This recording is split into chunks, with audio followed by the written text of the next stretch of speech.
Last time हमने Kafka की जिंदगी में देखा था कि वो होटल पहुंच गया है और यूं ही अपने घर कॉल करता है। वो हैरान है कि उसके पिता ने अभी तक उसका नंबर बंद नहीं किया है, जिसके बाद वो सो जाता है। इसकी अगली सुबह 7:15 बजे होटल में वो ब्रेकफास्ट करता है, जो फ्री तो होता है मगर उससे उसका पेट नहीं भरता। फिर उसकी ऑल्टर ईगो क्रो उसके सामने बैठा होता है। क्रो उससे कहता है कि अब वो क्या करेगा, क्योंकि अब वो अपने घर पर भी नहीं है जहाँ उसे खूब सारा खाने को मिल जाता था, मगर अब उसे ऐसे ही खाने को मिलेगा क्योंकि वो भगोड़ा है, ना कि पहले की तरह जहाँ वो सुबह जल्दी उठकर ढेर सारा ब्रेकफास्ट करता था। क्रो आगे कहता है कि वैसे भी सब कहते हैं कि आप अपने पेट को जितना आपको खाने को मिल रहा है उसके अकॉर्डिंग एडजस्ट कर सकते हैं, तो ये थोड़ा टाइम लगेगा मगर काफका का पेट भी छोटा हो जाएगा। काफका कहता है कि वो हैंडल कर सकता है। क्रो कहता है कि यही अच्छा होगा क्योंकि उसे दुनिया का सबसे टफ 15 साल का लड़का बनना है। फिर अपनी खाली प्लेट को घूरना छोड़कर काफका उठकर फ्रंट डेस्क पर अपने रूम के प्राइस को लेकर वहाँ की इंचार्ज, जो कि एक लड़की है, से नेगोशिएट करने चला जाता है। उस लड़की से वो झूठ बोलता है कि वो टोक्यो के एक प्राइवेट स्कूल में पढ़ता है और यहाँ अपने ग्रेजुएशन पेपर्स लिखने आया है, और उसके लिए वो मटेरियल कोमूरा मेमोरियल लाइब्रेरी से कलेक्ट कर रहा है और जिसमें काफी समय लग रहा है, तो कम से कम एक हफ्ते के लिए उसे ताकामात्सु में रुकना पड़ेगा। और क्योंकि उसका बजट बहुत लिमिटेड है तो उसे जब तक यहाँ रहना है तब तक के लिए डिस्काउंटेड प्राइस पर उसे रूम मिल जाए, जिसके लिए वो एडवांस पे भी कर सकता है। वो लड़की उससे कहती है कि वो समझ सकती है और वो मैनेजर से बात करके दोपहर तक उसे बता देगी। फिर वो पास की एक जिम में कॉल करके वहाँ की मशीनरीज के बारे में पूछता है और रूम में जाकर अपना पूरा बैग पैक करता है। वो चाहता तो रूम में सेफली अपना सारा सामान छोड़ सकता था, मगर अब वो बैग उसे अपने शरीर का एक हिस्से जैसा लगता है। स्टेशन से डायरेक्शन लेकर वो जिम पहुंच जाता है। वहां पहुंचकर वो एंट्रेंस फी पे करता है और उसे एक लॉकर की चाबी दी जाती है। ये जिम उसकी एक्सपेक्टेशन से काफी अच्छी थी। काफका लॉकर रूम में अपने कपड़े बदलकर अपनी ट्रेनिंग एक्सरसाइज करता है। यही एक्सरसाइज वो काफी समय से करता आ रहा है। एक्सरसाइज के बाद वो हॉट शावर लेता है और जिम से निकलकर वो बस लेकर स्टेशन पहुंच जाता है। स्टेशन पर वो उसी रेस्टोरेंट जिसमें उसने एक दिन पहले खाया था उसमें उडॉन नूडल्स खाता है, और खाते खाते वो रेस्टोरेंट की विंडो से बाहर स्टेशन पर खड़े लोगों को देखकर सोचता है कि उन सभी ने अपनी अपनी पसंद के कपड़े पहन रखे हैं और उनके हाथों में ब्रीफ केस या फिर बैग्स हैं और वो लोग अपने अपने काम की तरफ जा रहे हैं। फिर वो इसी जगह को 100 साल बाद के टाइम में इमेजिन करता है। वो सोचता है कि 100 साल बाद ये सभी लोग इंक्लूडिंग वो खुद इस दुनिया से मिट जाएंगे, बस राख बनकर रह जाएंगे। ये चीज अजीब है मगर ये बिल्कुल भी सच जैसा नहीं लगता। वो अपने हाथ आगे फैलाता है और ध्यान से उन्हें देखता है। वो सोचता है कि वो हमेशा इतना टेंस्ड क्यों रहता है, वो सिर्फ जिंदा रहने के लिए इतनी डेस्परेट स्ट्रगल क्यों कर रहा है।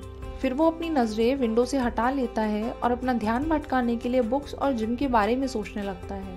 पिछले दिन की तरह वो स्टेशन से लंच बॉक्स खरीदता है और ट्रेन में बैठकर कोमूरा लाइब्रेरी में पहुंच जाता है। लाइब्रेरी में ओशीमा रिसेप्शन के काउंटर पर बुक पढ़ रहा था। काफका को देखकर वो उसे ग्रीट करता है। वो काफका से पूछता है कि क्या वो अभी भी स्कूल वापस नहीं जा रहा है। काफका कहता है कि वो कभी स्कूल वापस नहीं जाएगा। ओशीमा कन्फेस करता है कि वैसे भी लाइब्रेरी स्कूल का एक अच्छा ऑल्टरनेटिव है। काफका रीडिंग रूम में जाकर वापस अरेबियन नाइट्स को कंटिन्यू करता है। वो 1 बजे गार्डन में बैठकर लंच करता है और आधा ही खा पाता है कि ओशीमा उसे आकर बताता है कि उसके लिए एक कॉल आई है और कॉर्डलेस उसे दे देता है। काफका कॉल रिसीव करता है। ये कॉल होटल से आया था। उस लड़की ने बताया कि मैनेजर उसे डिस्काउंटेड प्राइस पर रूम देने के लिए तैयार हो गए हैं। कॉल कटने के बाद ओशीमा फोन लेकर वहां से चला जाता है और काफका वापस रीडिंग रूम में जाकर अरेबियन नाइट्स पढ़ने बैठ जाता है। 5 बजने पर जब वो जा रहा था तो ओशीमा अभी भी काउंटर पे ही बैठा था। वो काफका को उसका बैग उठाकर देता है और उसे ट्रेन की टाइम टेबल का एक पेज देता है जो कि ताकामात्सु स्टेशन और लाइब्रेरी के पास वाले स्टेशन तक चलती है। ओशीमा काफका से कहता है कि उसे पता तो नहीं है कि वो कहाँ से आया है और उसके आगे के प्लान्स क्या है, मगर उसे इतना मालूम होना चाहिए कि वो ज्यादा समय तक होटल्स में नहीं रुक सकता है। उसकी उम्र के एक लड़के का इस तरह अनजान शहर में सरवाइव करना आसान नहीं होगा। वो काफका से पूछता है कि क्या वो ताकामात्सु के बाद कहीं और भी जाएगा या फिर कुछ दिनों के लिए यहीं रुकेगा। काफका कहता है कि उसने अभी डिसाइड नहीं किया है, मगर हाँ, वो आने वाले दिनों में यहीं होगा। काफका एक बार तो मन में सोचता है कि उसे ओशीमा को सब सच बता देना चाहिए, क्योंकि वो जहाँ तक है कि उसे लेक्चर नहीं देगा या फिर अपनी सोच काफका के ऊपर नहीं थोपेगा, बल्कि हो सकता है वो उसे समझेगा। मगर अभी के लिए वो अपनी बातें अपने तक ही सीमित रखना चाहता है, क्योंकि उसे अभी लोगों को अपनी फीलिंग समझाने की बिल्कुल भी आदत नहीं है।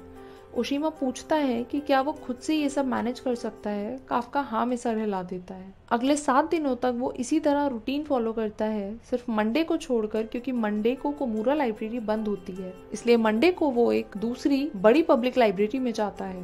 6:30 बजे उसका अलार्म बोलता है। वो फ्रेश होकर होटल से फ्री ब्रेकफास्ट करता है और फ्रंट डेस्क पर बैठी लड़की को हाथ हिलाकर ग्रीट करता है। वो भी उसे स्माइल बैक करती है। काफका मन में सोचता है कि हो सकता है ये लड़की उसे पसंद करती हो और वो भी उसे अच्छी लगती थी। फिर उसके दिमाग में एकदम से ख्याल आता है कि हो सकता है ये लड़की उसकी बहन हो। दोस्तों, अब काफका की जिंदगी एक नई रिदम में आ चुकी है। वो रोज सुबह उठकर हल्की फुल्की एक्सरसाइज करता है, होटल में ब्रेकफास्ट करके जिम जाता है और वहाँ से ट्रेन में बैठकर कोमूरा लाइब्रेरी और फिर वहाँ से 5 बजे वापस होटल। डिनर के लिए वो स्टेशन के रेस्टोरेंट में जाता है और वो कोशिश करता है कि ज़्यादा से ज़्यादा सब्जियां खाए। इसके साथ ही वो कभी कभी दूध और फ्रूट्स भी खाता है। वो फ्रूट्स को उसी चाकू से काटता है जो उसने अपने पिता की ड्रॉर से निकाला था। होटल वापस आकर वो अपने दिन भर की सारी चीज़ें एक डायरी में लिखता है। सब कुछ नॉर्मल चल रहा होता है, मगर 8वें दिन सिंपल सी जिंदगी को एक बहुत कर्रा झटका लगता है, जिसके बारे में हम देखेंगे आने वाले ऑल्टरनेटिंग पार्ट्स में। Till then, stay tuned to my channel and don't forget to like this video and share and subscribe my channel. Stay healthy and vigilant. God bless you all.